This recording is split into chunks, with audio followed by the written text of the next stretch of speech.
लोकगीत गायक कमलेश यादव मिर्जापुरिया, माँ विंध्यवासिनी के पावन धाम विंध्याचल महुआरी कला से हमारे कवि जी श्री जितेंद्र सिंह मिर्जापुरी जी के देख रेख में एक देवी गीत आप लोगों के बीच में भेज रहा हूँ। हमें आशा न बल्कि विश्वास है कि आप लोग अपना प्यार दुलार हमें देंगे। माई बेटावा बो लावे बार बार हो, एक बार माइया जई तू।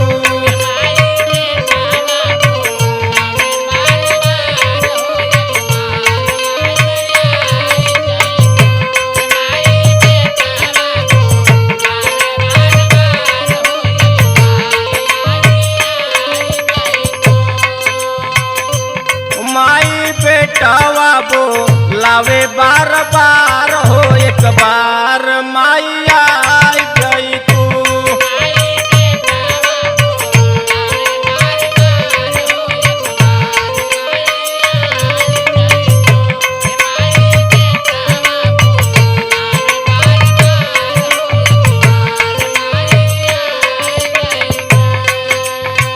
चढ़ल नवरात्र माई सबके घरे आवेलू।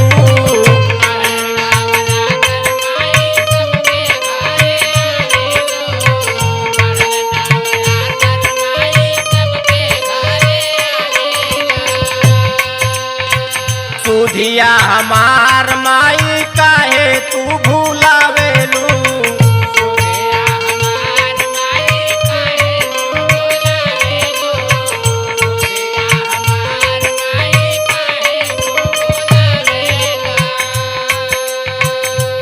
देलू निर्धन जाना हो, देलू निर्धन जाना हमई का विसार हो, एक बार माइया गई तू।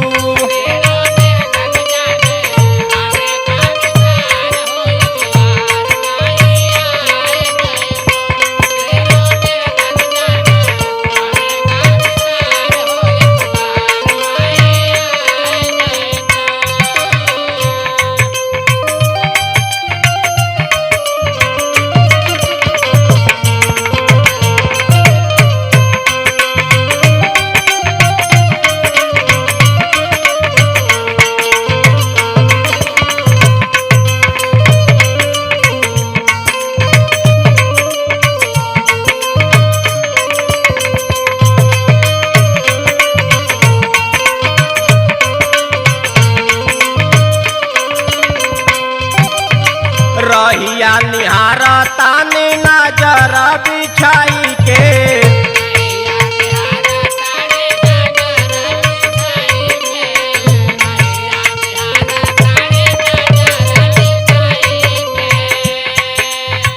दर्शन के दी है माई आस हो लगाई के।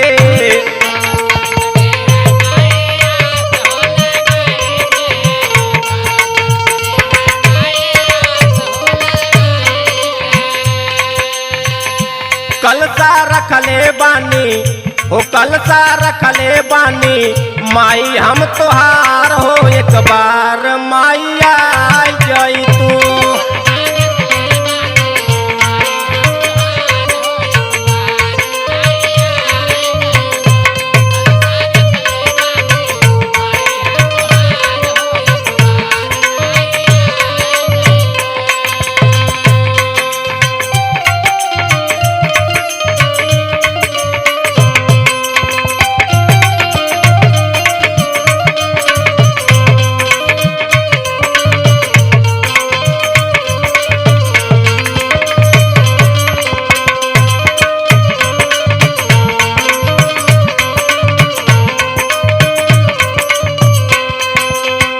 दिल कया रमान माई आई के पुराईदा।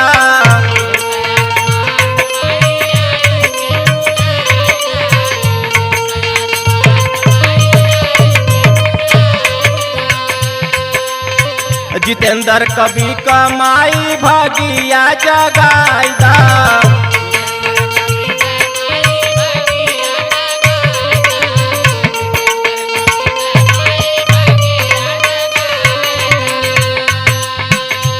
कमलेश करे माई कमलस करे माई रौरे पुकार हो, एक बार माई आई जाई तू।